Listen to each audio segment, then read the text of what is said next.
Feliz tarde, familia, ¿cómo están?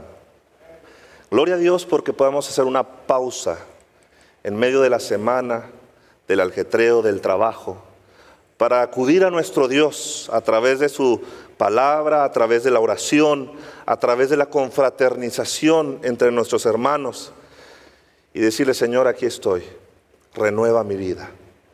Dame hoy ese alimento espiritual que necesito para el resto de la semana.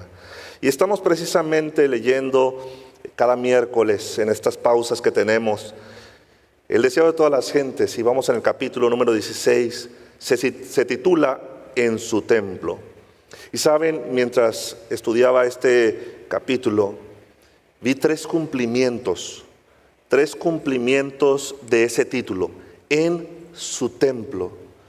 La sierva del Señor es magnífica al relatarnos la historia que en la Biblia ha sido dejada para un crecimiento espiritual para nosotros. Y que es hermoso estudiar la palabra de Dios a través también de la revelación del Espíritu y profecía. En sí el título nos va a mostrar tres cosas, como les decía, un triple cumplimiento: el templo físico y la situación en que se encontraba en aquel tiempo, el templo que era Cristo y la situación en que se encontraba, lo que estaba por suceder, y finalmente el templo que pertenece a Cristo, en el cual Él quiere morar y ha venido a restituirlo. Tres formas de ver el templo. Y quisiera iniciar dando una breve contextualización de lo que estaba por ocurrir. Había una situación entre dos grupos de personas. Un grupo de personas era aquellos sacerdotes, aquellos gobernantes. Estaban en Jerusalén y estaba acercándose un tiempo muy especial para los judíos. Y el otro grupo de personas eran el pueblo de Dios, que venía al templo a ofrendar y a restaurar sus vidas. Pero todo esto, como había sido llevado a cabo durante muchos años, estaba a punto de cambiar. El mundo entero sería diferente. Dice la Escritura en Juan capítulo 2, versículo 13. Quiero invitarlos a abrir sus Biblias. Para aquellos que nos ven a través de la transmisión, será puesto por ahí la palabra de Dios. En Juan capítulo 2, versículo 13. Donde dice: estaba cerca la Pascua de los judíos y subió Jesús a Jerusalén. Jesús tenía un propósito. Había que llegar hasta Jerusalén y tener esa Pascua, ese momento extraordinario que los judíos contemplaban, porque había un momento donde ellos podrían expiar sus pecados, donde ellos serían redimidos, traían una ofrenda, traían un sacrificio hacia el Señor. Querían que sus vidas estuvieran nuevamente perdonadas y en sintonía, en armonía con el Dios creador que les había dado los rituales ceremoniales. En ese trayecto de Jesús al subir a la Pascua, Jesús estaba haciendo una labor muy importante.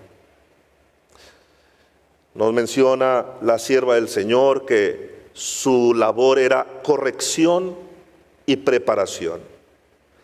La esperanza de grandeza nacional estaba con un entusiasmo fogoso, pero Jesús sabía que esa esperanza estaba por ser frustrada, porque estaba fundada en una interpretación equivocada.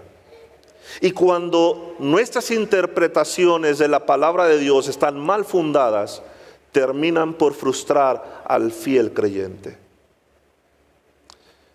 Cuando la palabra de Dios no se interpreta a la luz de la palabra de Dios, de la manera en que Jesús, en que Dios ven las cosas, terminamos siendo frustrados, porque cae en nuestras vidas un peso que no podemos soportar. Saben, Jesús con profundo fervor iba explicando las profecías y trataba de invitar al pueblo a estudiar más detenidamente la palabra de Dios. Porque cuando estudiamos la palabra de Dios detenidamente, es esta la que nos vivifica. Es esta la que nos lleva al camino de la verdad. No hay, como hoy en día se dice, cada uno tiene su verdad. La verdad es única. No puede haber varias verdades. Y el único libro de este mundo que nos puede llevar a la verdad y que tiene la verdad es la palabra de Dios. Por eso Jesús invitaba al pueblo a estudiar la palabra de Dios, porque por muchos años la situación que estaba ocurriendo ahí en Jerusalén había destruido esperanza. Habían corrompido los principios. Habían deteriorado la esperanza, el amor de los creyentes. Habían sido abusados. Cada uno de esos hombres y mujeres que iban con gozo al Señor para ser redimidos, habían abusado de ellos. Los atrios del templo se llenaban de una multitud, dice la sierva del Señor, promiscua. Se compraban, se vendían animales en el atrio exterior del templo.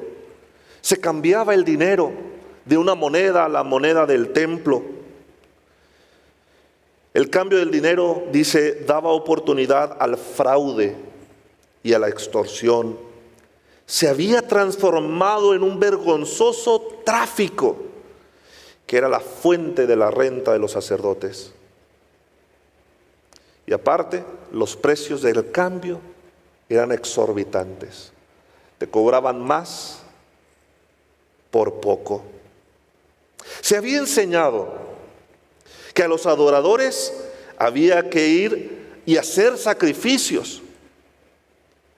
La bendición de Dios no descendería sobre sus hijos o sus tierras si no traían un sacrificio.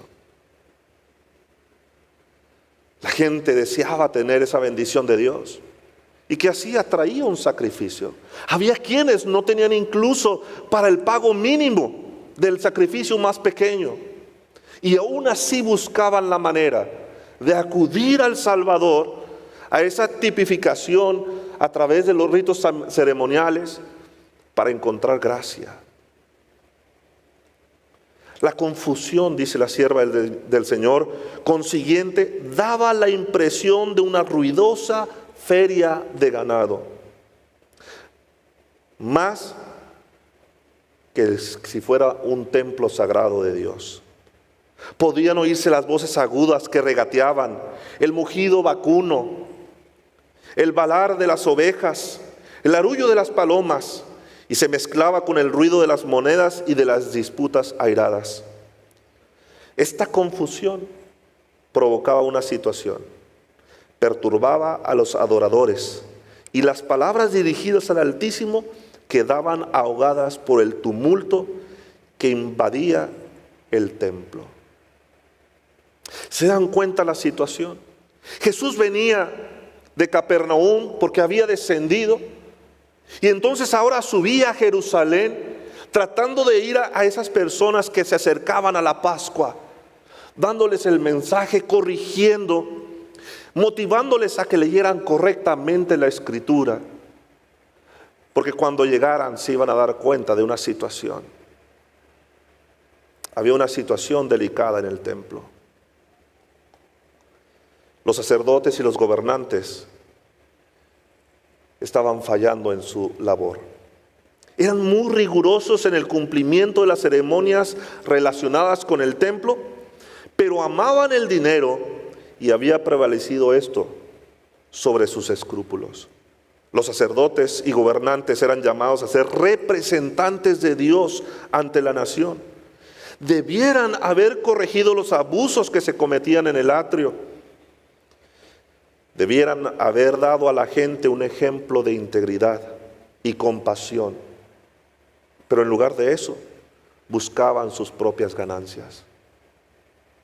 ¿Te imaginas que el líder al cual tú le pusiste tu confianza era el que te estaba defraudando? Había un problema en el templo. Oh, mi hermano, sacerdotes y gobernantes, aquellos usureros que vendían, llegaba un obrero, un pastorcillo, quizás con ese corderito, le decía: aquí está mi ofrenda. Y entonces lo veía y le decía: no, tiene una manchita, este no pasa. ¿Cómo que no pasa? Es un lunar de nacimiento, no tiene mancha. No, sí, es que es diferente color, ya no pasa. Tu ofrenda no es aceptable ante Dios. ¿Y cómo le hago?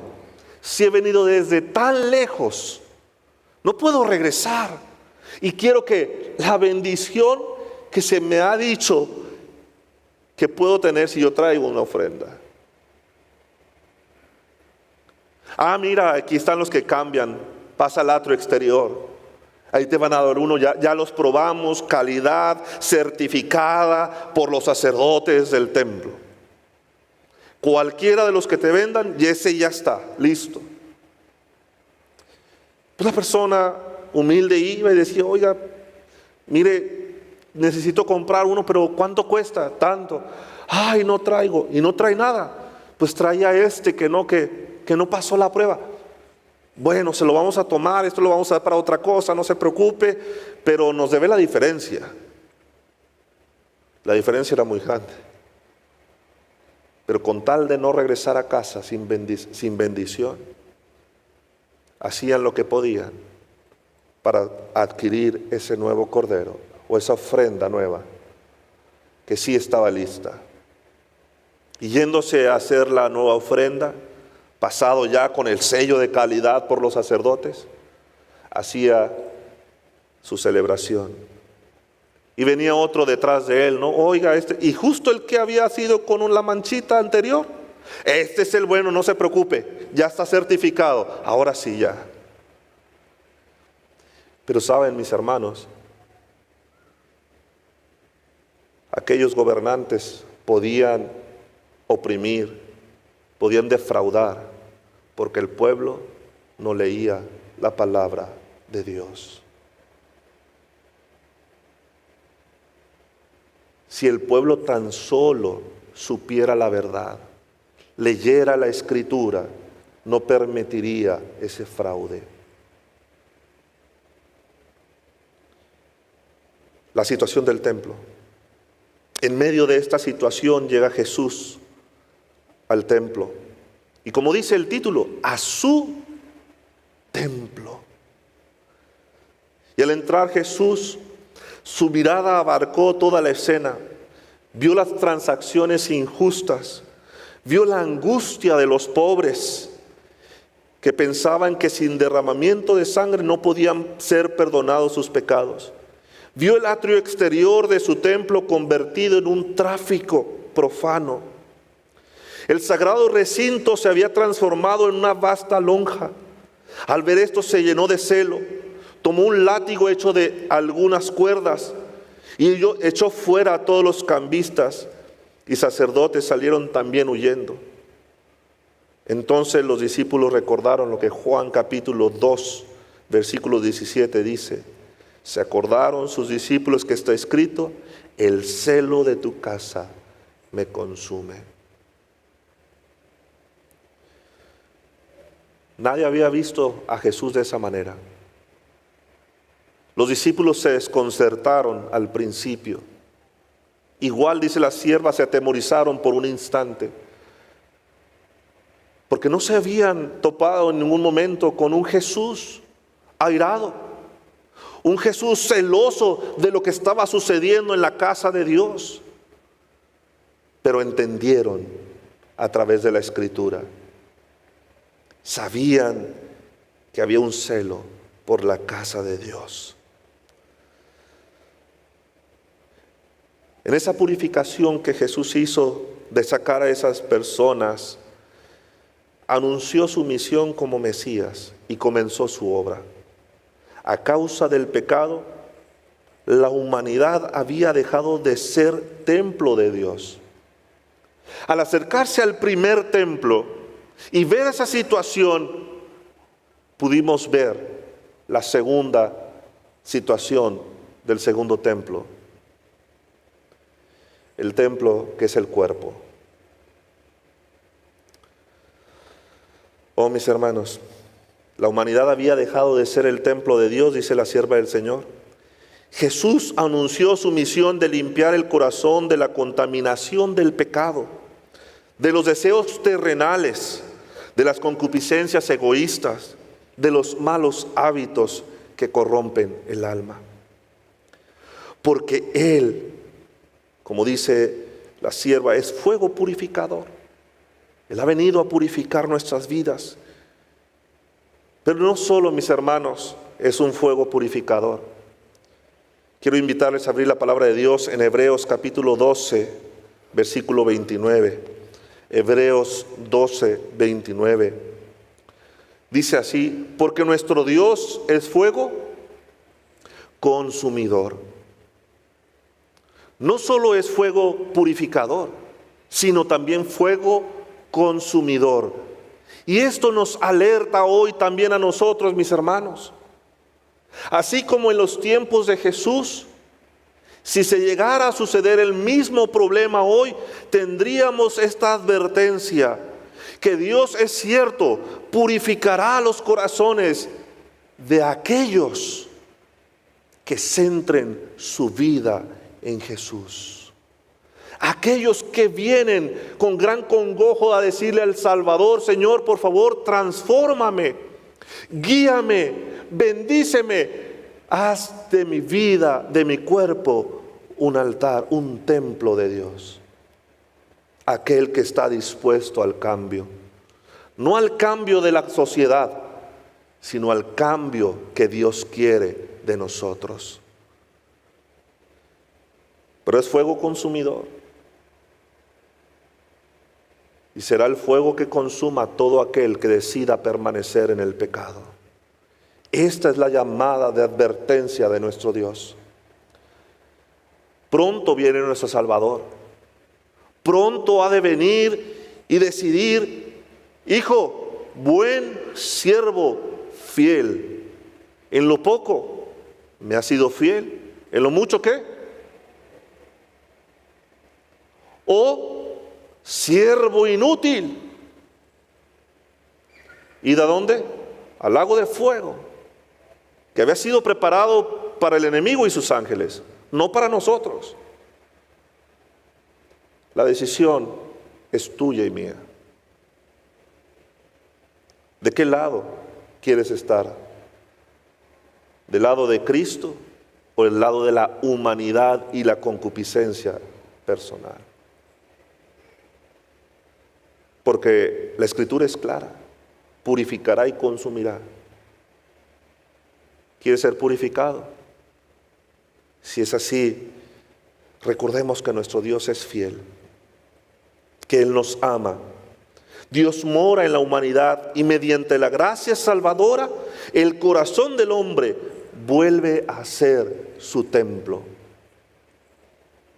Si alguno, dice Corintios capítulo 3, versículo 16 y 17, Primera de Corintios capítulo 3, versículo 16 y 17, si alguno violare el templo de Dios, Dios destruirá a tal, porque el templo de Dios, el cual sois vosotros, santo es. ¿Sabes, mi hermano? El problema que había nacido en esa nación, en esa situación del templo, venía dándose por cuestiones humanas, porque finalmente los sacerdotes y los gobernantes se habían cedido a sus pasiones, a sus deseos, a sus comodidades.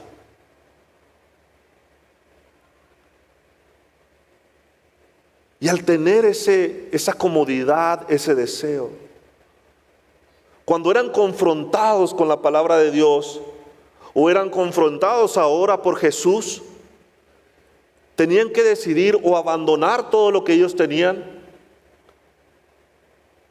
o seguir en el camino que ellos estaban, aunque rechazaran lo más importante.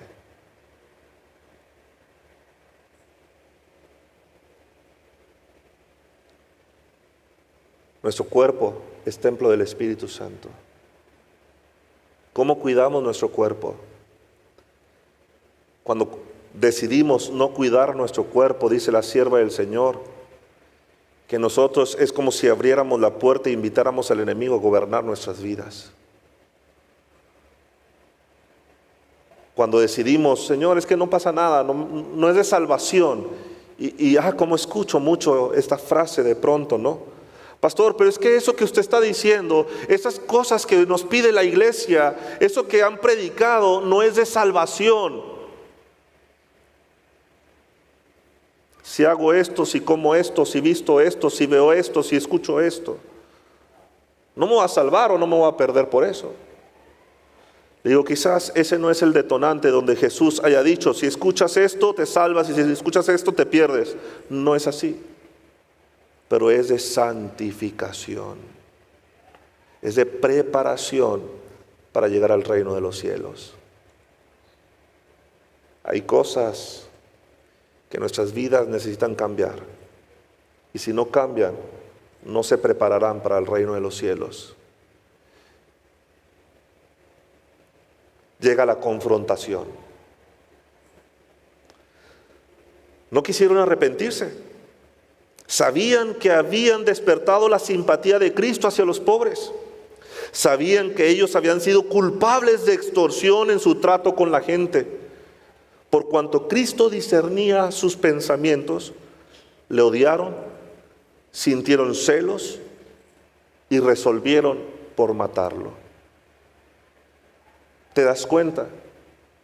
El problema del pecado, cuando no es tratado, cuando llega a Cristo y se confronta con la verdad, te hace tomar malas decisiones. ¿Cómo odiarlo? Vamos a odiar al que le dicen santurrón. Y algunos ya incluso usan otra frase para decir, ¡ay, qué fariseo es el hermano! Porque trata de conservar sus principios bíblicos. Sienten celos porque Dios les bendice, quizás. Y esperemos que nunca quieran matar a alguien, ¿verdad? Pero cuando te confrontas con la verdad, tus decisiones son malas. Resolvieron incluso desafiarle acerca de por qué hacía esto. ¿Con qué autoridad, Jesús, tú haces esto?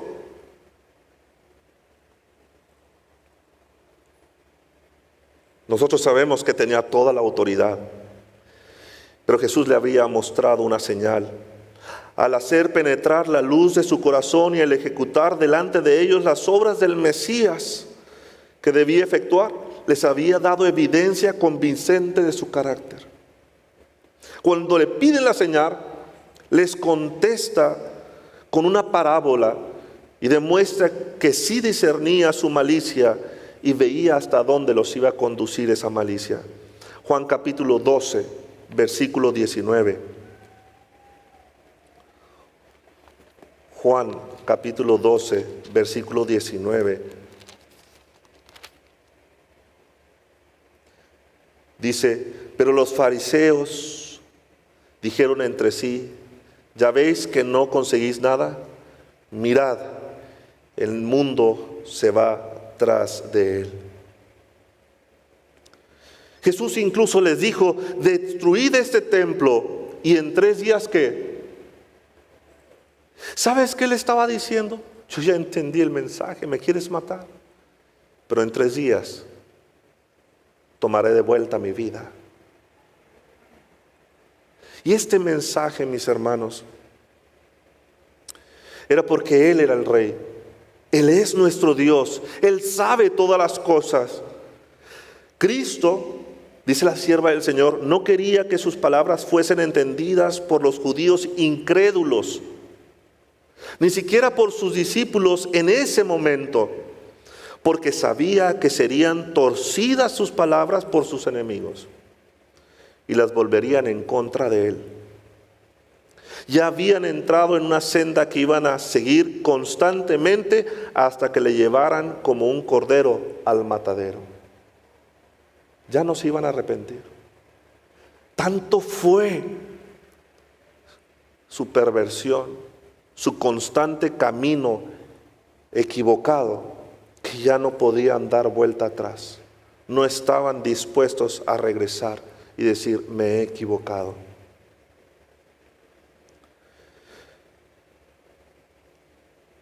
Quiero invitarte a abrir 1 de Timoteo, capítulo 6, versículo 10.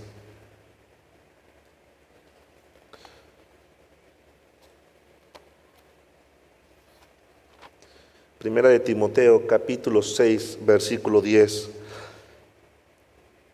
Y este fue el problema de los gobernantes y sacerdotes, porque raíz de todos los males es el amor al dinero, el cual codiciando algunos se extraviaron de la fe y fueron traspasados de muchos dolores. Les importaba más el dinero que ayudar al hermano que venía con aflicción y necesidad espiritual.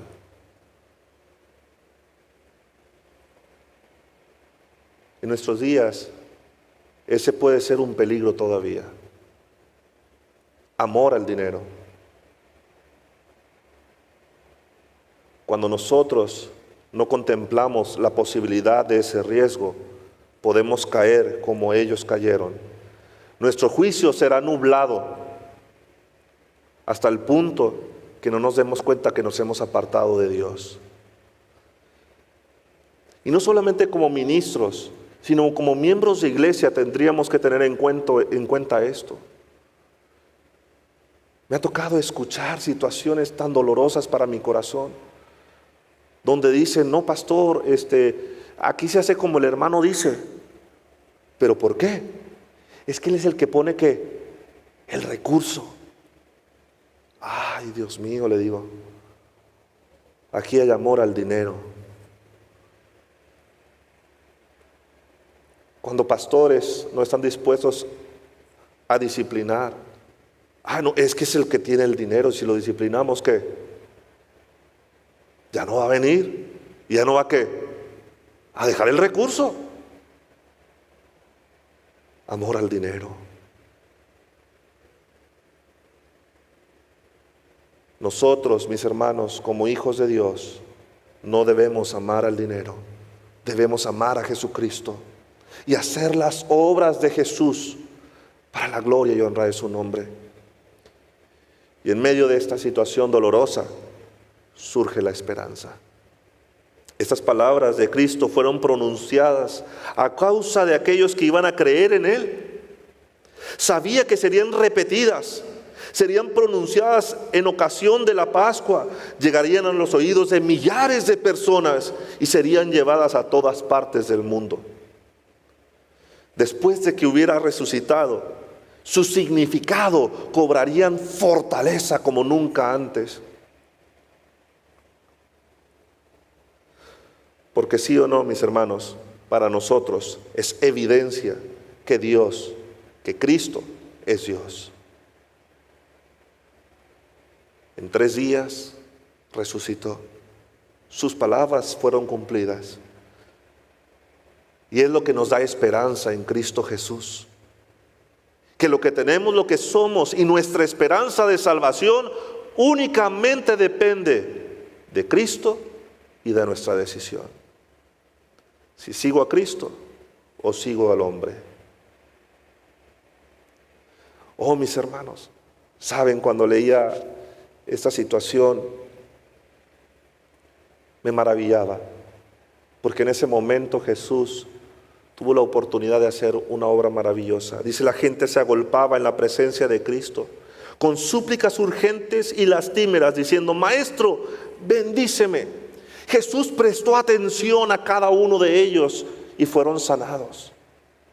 Esa es la labor que tú y yo debemos hacer cada día. Escuchar al menesteroso, al que necesita de Cristo. Apoyarlo, con compasión, estar con ellos. Él se inclinaba sobre los pequeñuelos que sufrían. Todos recibían atención. Los mudos abrieron sus labios en alabanzas. Los ciegos contemplaron el rostro de su sanador. El corazón de los dolientes era alegrado. Había llegado el cumplimiento.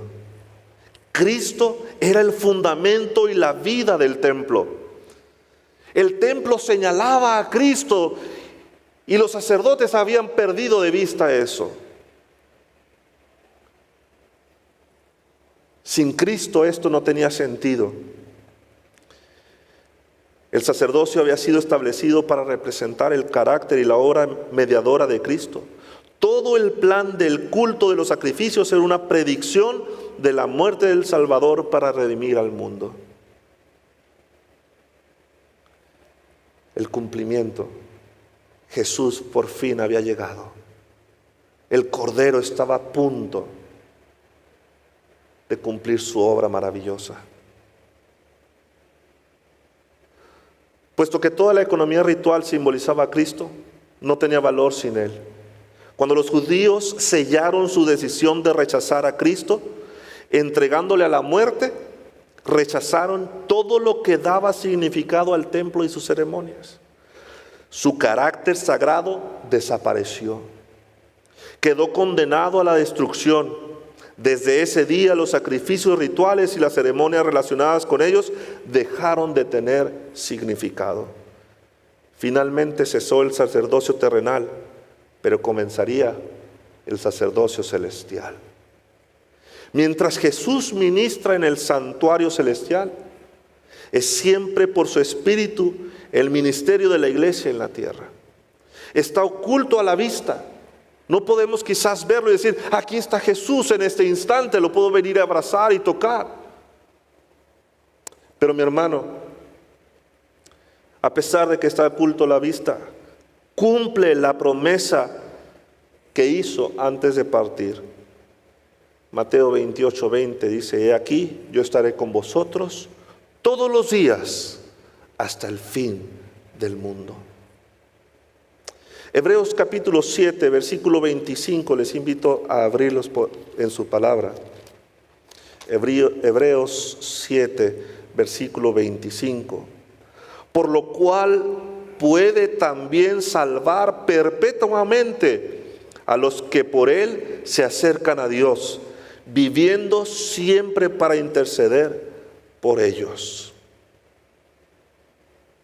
3 templos que vimos. El templo físico que tenía una situación, un problema que por causa del dinero se había corrompido. El templo de Cristo que habría de qué, de morir, de ser traspasado por causa del dinero. Y el templo al cual le pertenece Cristo, tu cuerpo y mi cuerpo son templo del Espíritu Santo. Le pertenecemos a Cristo, porque comprados por sangre somos tú y yo. Pero este cuerpo, este templo, también puede ser corrompido por amor al dinero. ¿Y qué digo dinero?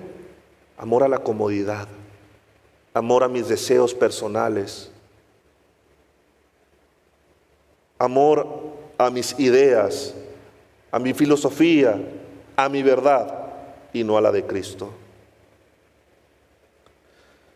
Pero mis hermanos, tenemos un sumo sacerdote. Hebreos 4, versículo 14, 15 y 16 nos dice, por tanto, teniendo un gran sumo sacerdote que traspasó los cielos, Jesús, el Hijo de Dios, retengamos nuestra profesión. Porque no tenemos un sumo sacerdote que no pueda compadecerse de nuestras debilidades, sino uno que fue tentado en todo según nuestra semejanza, pero sin pecado. Acerquémonos pues confiadamente al trono de la gracia para alcanzar misericordia y hallar gracia en el oportuno socorro. Familia, Dios nos está invitando a venir a Él.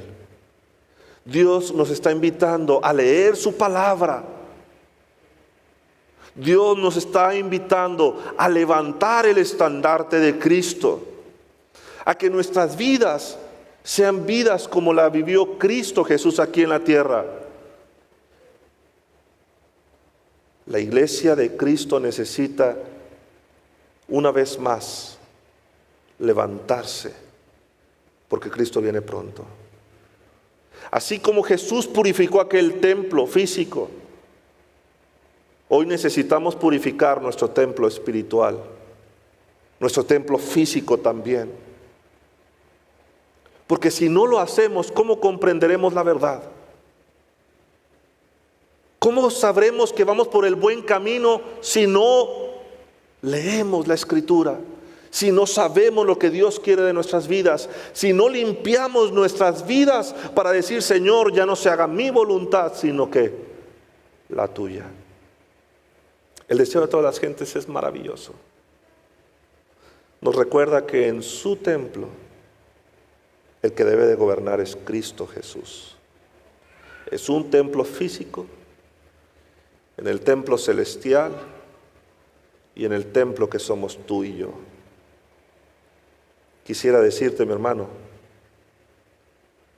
que estás listo.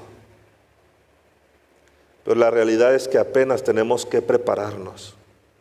Si estuviéramos listos, Cristo habría venido por nosotros ya. Preparémonos para estar listos para el día final. Porque como dice su Escritura, vendrá por una iglesia limpia, pura y sin mancha. Y es solamente cuando tú y yo nos hacemos de Cristo y Él hace esa obra por nosotros. Que Dios te bendiga, y quisiera hacer una oración por cada uno de nosotros que deseemos estar en el reino de los cielos. Padre nuestro que estás en el reino de los cielos, alabado y glorificado sea tu santo nombre. Oh Señor, tú eres perfecto en tus tiempos. Llegaste en el momento justo donde tenía que hacerse un parteaguas en la historia judía, un parteaguas en la historia humana. Y ahora, Señor, vendrás justo en el momento preciso donde tu iglesia esté preparada para recibirte en gloria y majestad. Por eso pedimos, Señor, que nos ayudes a purificar nuestras vidas. Ayúdanos a dejar nuestras concupiscencias, nuestros deseos personales, Señor. Ayúdanos a cambiar y no ser como aquellos que te rechazaron. Padre eterno, ayúdanos a amarte más a ti que cualquier otra cosa en este mundo. Lo pedimos y lo rogamos en el precioso y dulce nombre de tu Hijo Cristo Jesús. Amén, Señor.